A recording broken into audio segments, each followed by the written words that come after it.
Hey everyone, and welcome back to the YouTube channel. Today we'll be going over the second part of my customizing process on the Black Series Clone Trooper. Here is all of the paints that we'll be using today, and I'll have these listed in the description too. Let's do the painting and weathering. So we've got this fully primed Clone Trooper body. Check out the previous video if you'd like to learn how to prepare your figure, and this is the end result you'll have. Let's start by removing the masking tape. Now, you don't necessarily need to do this step until the very end, but I'm doing it right now. If you're worried about getting the paint on the undersuit, then you don't necessarily have to do this right now. As you can tell, this video is a long one, but I'll make it as relaxing a viewing experience as I can. The total work time you'll see in this video is 10 hours, so it's a good weekend project to add to your list if you're a hobbyist.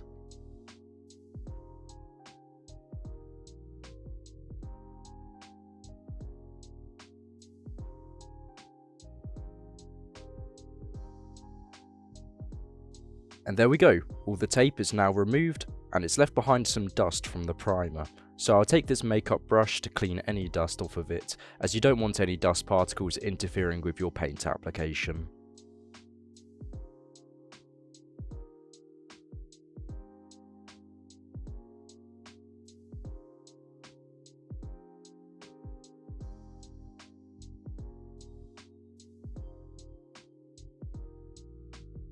Now that that's all clean, let's begin painting. So I'll be making a 501st Phase 1 Clone Trooper here, and I got this Vallejo flat blue paint because it looked a little bit like the realistic 501st shade that you see in Revenge of the Sith. However, you'll see later in the video, once it's applied, it doesn't actually look the same colour as it looks in the bottle. It does look a lot like the Black Series shade of blue though, so I'll do some comparisons once the figure is finished.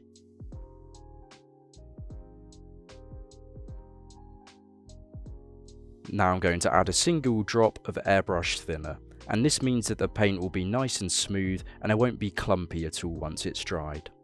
If you haven't got any thinner, then you can also use a single drop of water. The brushes that I use are whatever I can find the cheapest. This one came in a 12 pack of small, medium and large miniature brushes, and it was from eBay. I'm using the medium brush from that pack. And now I'm just mixing in the thinner with the rest of the paint. I haven't really got any strategies with doing the lines. I tend to just start with one side of the line and then fill it out from there. You don't need to worry too much about getting the lines perfectly straight. You mainly need to focus on getting them the same width throughout the entire shape. Later in this video, I'll be showing you how to clean up your paint job with a scalpel blade, so don't worry too much about getting the lines perfectly straight.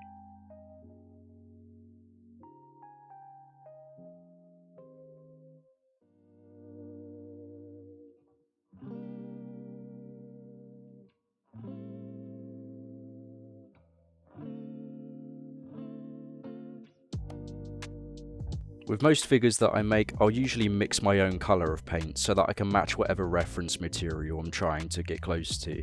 However, I'm going to be using paint straight from the bottle for this video, as I'm going to be doing the helmet on a separate weekend, and I want the shades of blue to be the same.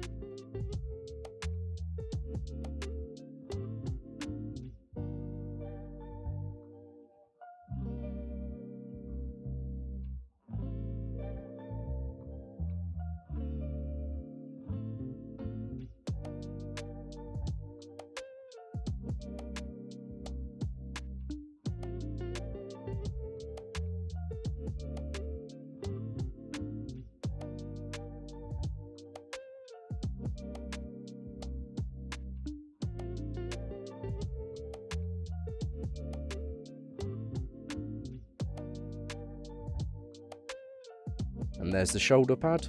Now let's move to the bicep.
And now onto the forearm.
Now that's all applied. However, it is only the first layer. You can see the colour is quite patchy, but we want it to be one flat colour. So I'll be doing 2 coats of paint here. The thinner your paint, the more layers you'll need, but it's always best to have thin paint and do multiple layers rather than have thick paint and do 1 layer. There's the second coat applied, and you can see it's nice and smooth and a flat colour. So now let's do the next stripe.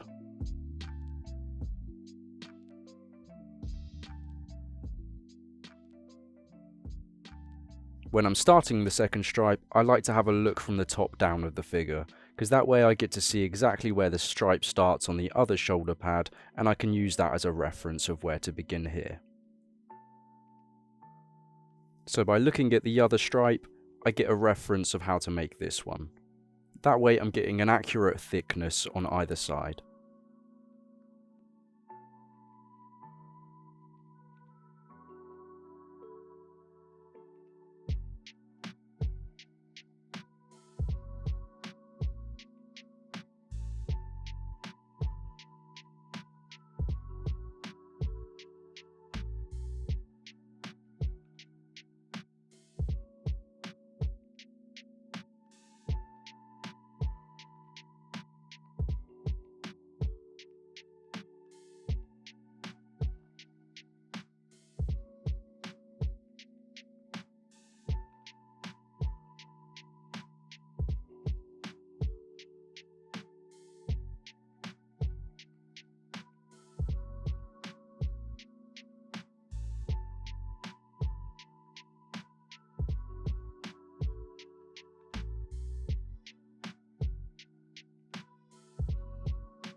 And there you go. Now there is 2 layers applied to both stripes on either side.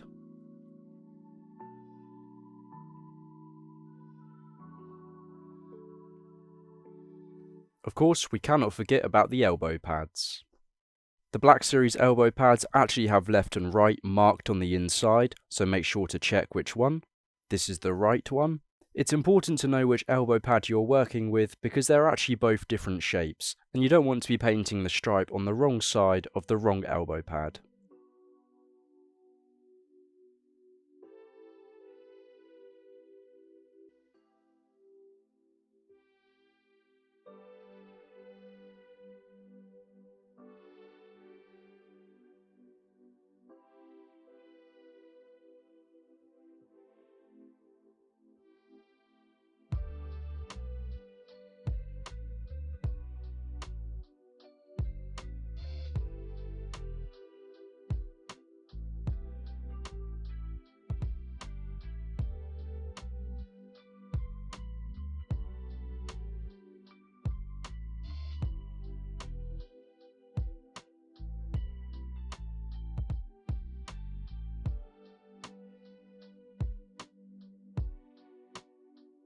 That's them done. Now let's move on to the hands, and there's much less skill required for this because it's just a case of slapping the paint over the entire surface.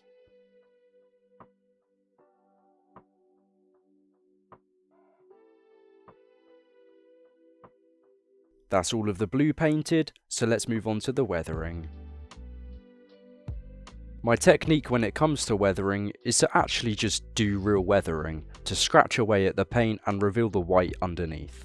This is why it's important that you do 3 layers of primer in the preparation stage, because you don't want to scratch away the entirety of the primer and reveal the different shade of white that's on the plastic. So I'm essentially using the scalpel blade as an inverted paintbrush. I'm scratching away at any parts of the lines that are quite rough, and then I'm making sure that the entire thing is straight, and I'm also scratching away some more paint to create those scratches.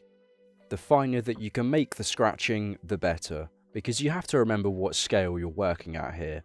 You're working at 1/12 scale, and so you need to imagine what the size of a human hand would be, and how the scratch would compare to a human hand, for example. So make sure none of it is too large, and make sure it's all within the scale that you're working at. I've done this weathering style so many times for every figure that I've made, and so it comes quite naturally for me. You'll see that I'm just doing it very quickly without any actual thought, but there's been so much thought behind it in the history of me making these figures that it does just come naturally. So you have to do scratches within the direction that you're thinking of. So I'm going left or I'm going right, I'm going up or I'm going down, and I'm just trying to imagine what kind of damage that this armor would be sustaining.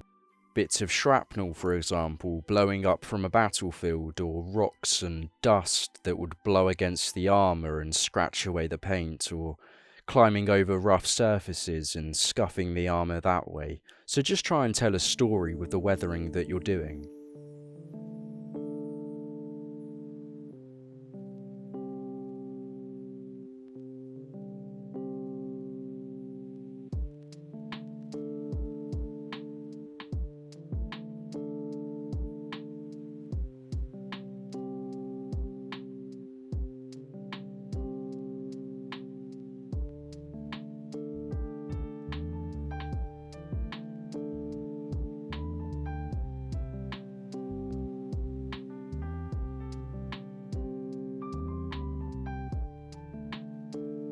Here is the shoulder pad fully weathered, and now I'm just going to go ahead and repeat this process for every part of the armor that has the blue paint on it.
And here's the whole stripe with its weathering.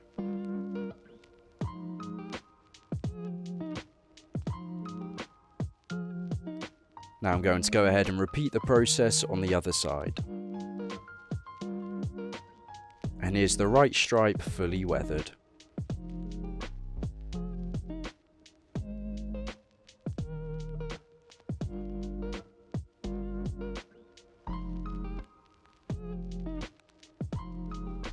Now I'll repeat the process on the elbow pads.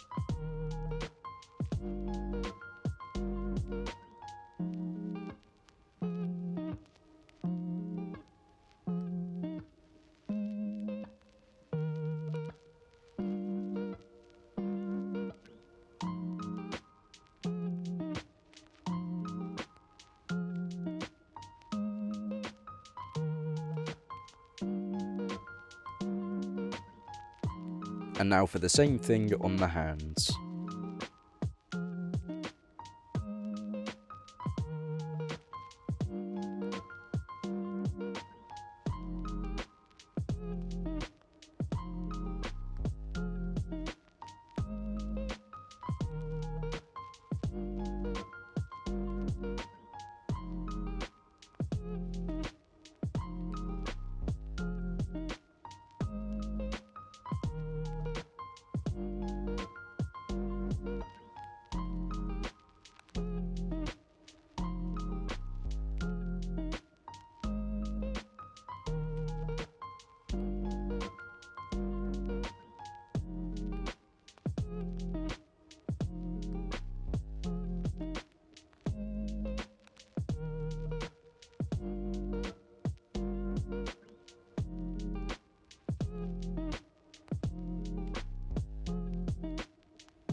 At this point, we've weathered all of the paint deco, but now we need to weather the rest of the armour.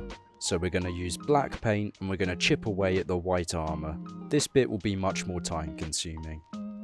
So I'm getting a few drops of the Vallejo black, and then I'm going to use a paintbrush that's not quite as sharp as the previous one because we want to have a more scuffing effect, and we also don't want to ruin the brush. This is the same technique as dry brushing, however not so dry. You still want to have a bit of black on the brush to come off on the figure. And I'm literally just going to scuff every single edge of the entire figure. So it's going to take quite a while, but it's going to look so much better once it's done.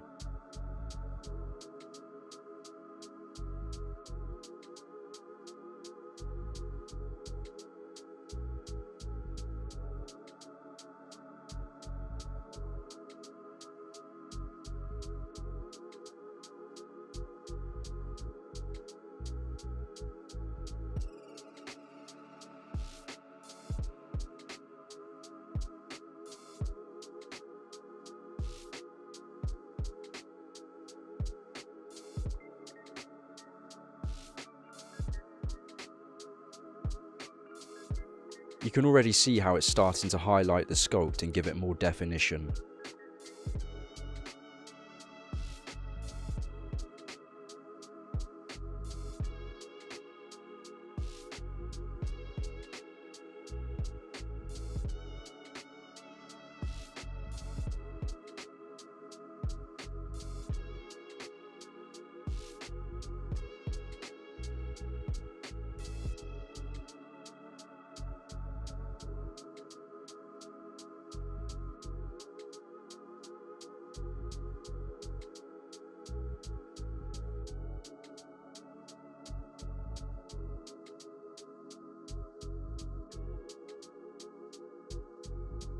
Of course, don't neglect the back of your figure. It still requires the same amount of detail as the front. Even though it won't be seen on the shelf, it needs that detail.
If you've made it this far into the video, I just want to thank you so much for watching.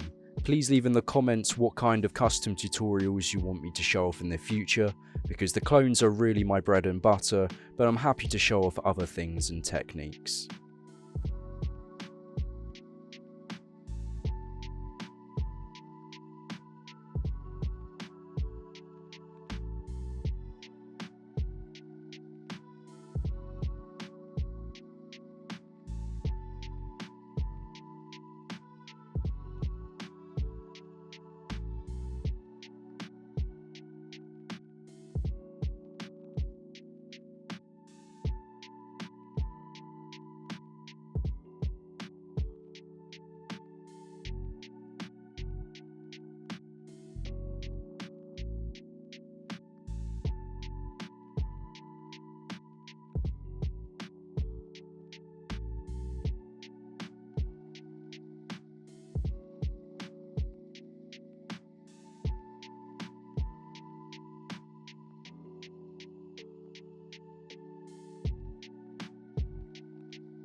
There you go. Every single edge of this armour has now been weathered with black paint. But we're not done there. For the crevices of the sculpt, we're going to be using a black wash, which I'll be showing how to do later, and we're going to be doing it in all of the areas that I'm pointing out here.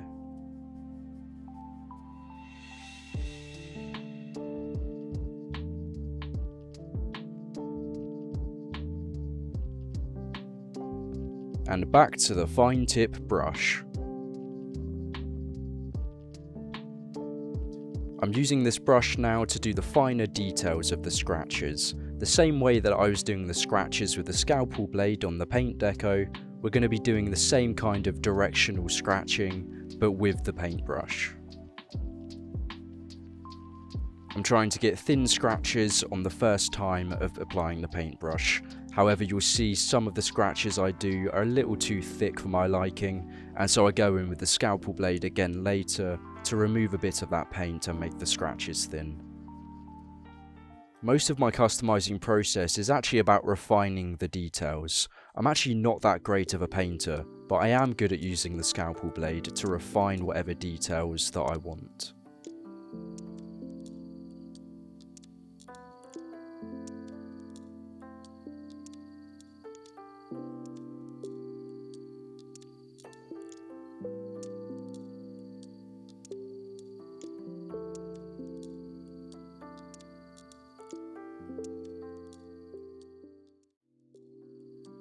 And it's not just about applying lines of paint. A line with a dot, or some kind of scratch that looks realistic, essentially. Think about where the point of impact is and where the scatter could be. So a dot followed by a line can show a directional scratch.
Here I am going in with a scalpel blade to refine some of those scratches so that they're in size with the scale of the armour.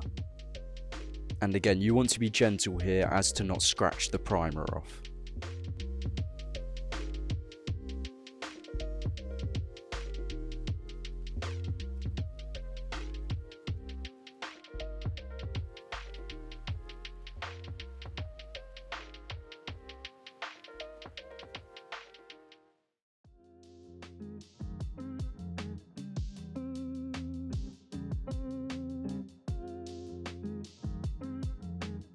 Back to the brush, and what I like to do when I'm weathering around the deco is to do scratches in the direction of the scratches I've already applied to the paint deco, so that the black turns into the white.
Now that is all of the scratching now done.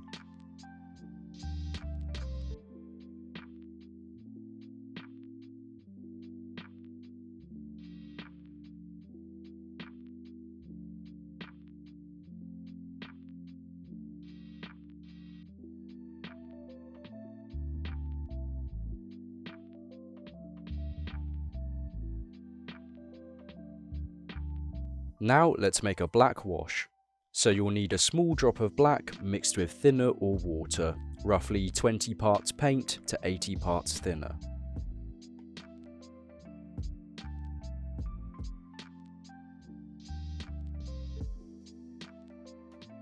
Give it a really good mix, and what you should have is a very watery black paint.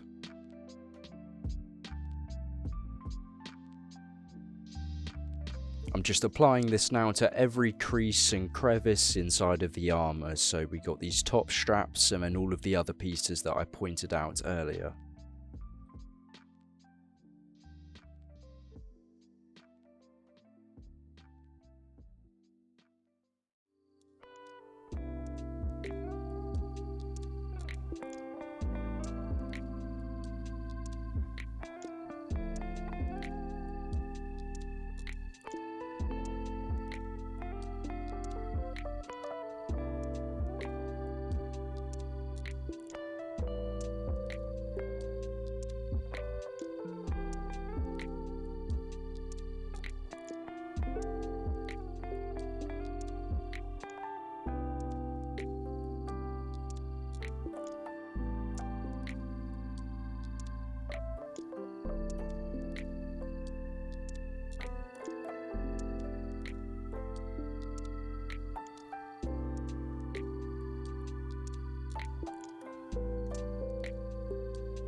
Using a wash is a great way to bring out any hidden detail that might be lying within the sculpt of a figure.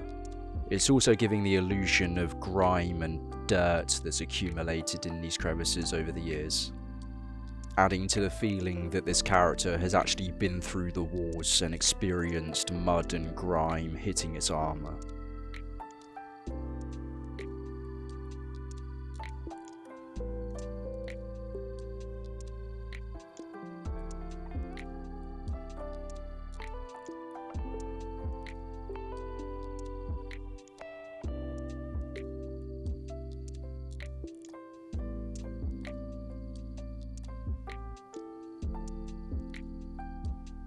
Now I'm again using the scalpel blade to refine some of the sculpted detail here on the straps, because I don't want the top of the straps to be the same colour as the bottom.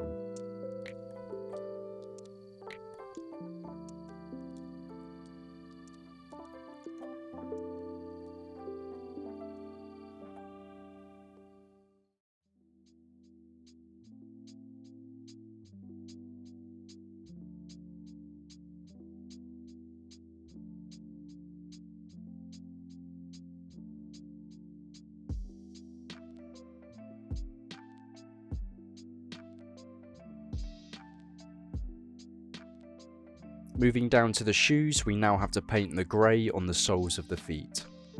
I'm using Vallejo Blue Pale Grey, and just like with the blue earlier, I'm going to add one drop of thinner to the mixture with this so that it lays more smoothly and more flat, which also means that I'm going to need 2 layers again.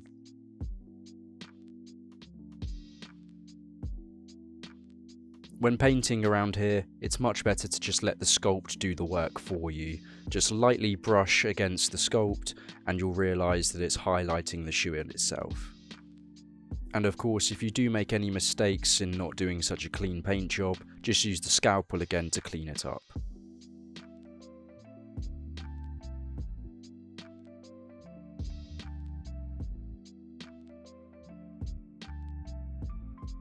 Don't forget about the soles of the shoes as well.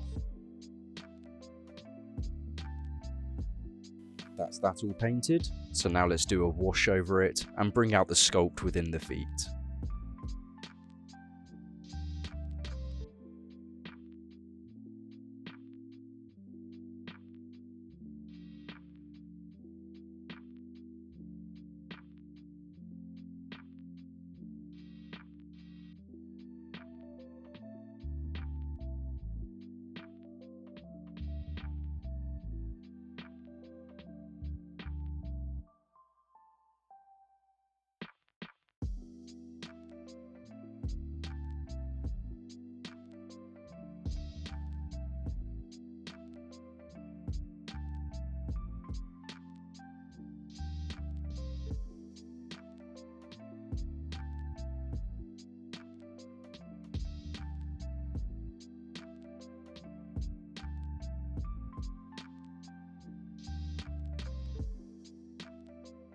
And that's it, we are finally all finished with the weathering.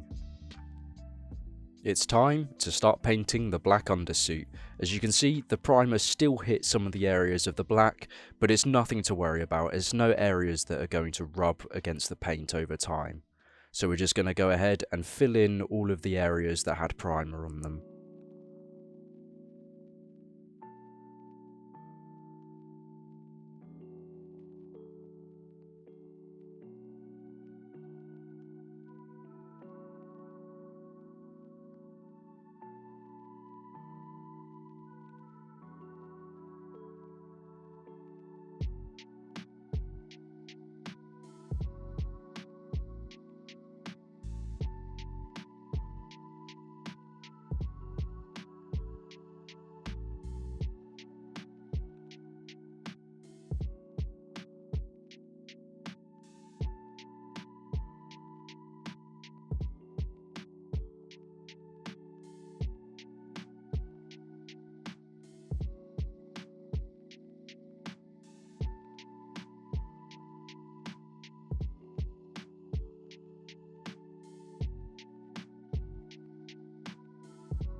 With that, the body is done.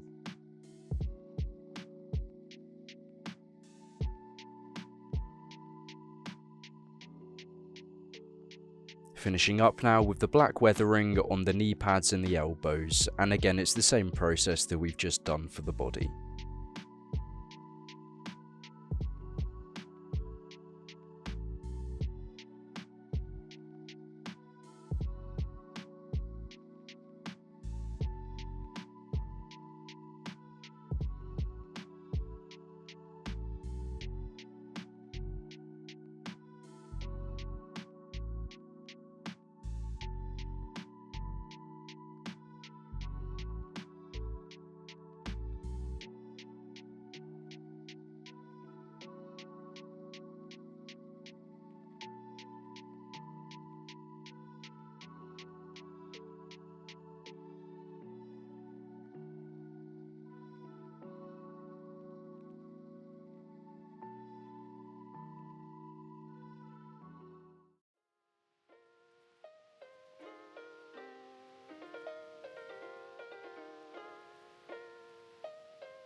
Now I'm using the same grey from the feet to do the straps.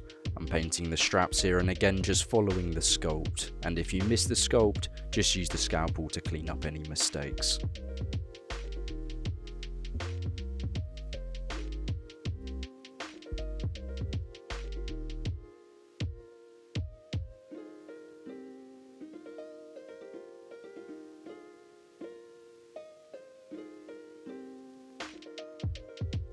For the elbow pads, I like to paint them grey as well, however it's not actually accurate to how the clone troopers look. So if you wanted it to be accurate, then use the black wash to just highlight some detail here, as it should just be white. I first saw this design style on the Hot Toys Captain Rex figure, and I just really like how it looks, and it sort of ties the colour scheme of the whole design together quite nicely.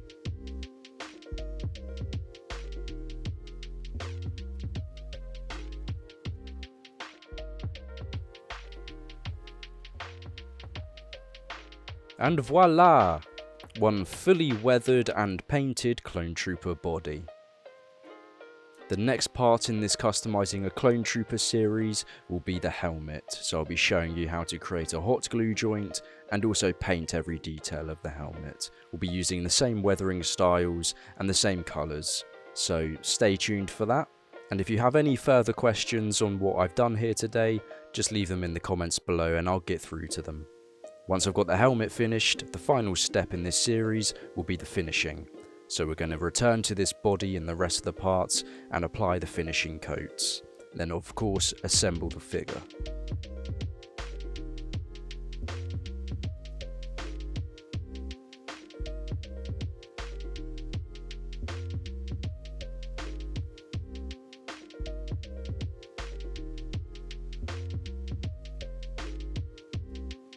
Thank you so much for watching everyone, I really do appreciate it, and if you like these longer format videos, then just let me know in the comments and I'll make sure to try and do some more of them. Stay tuned for the next part where we're going to work on the helmet.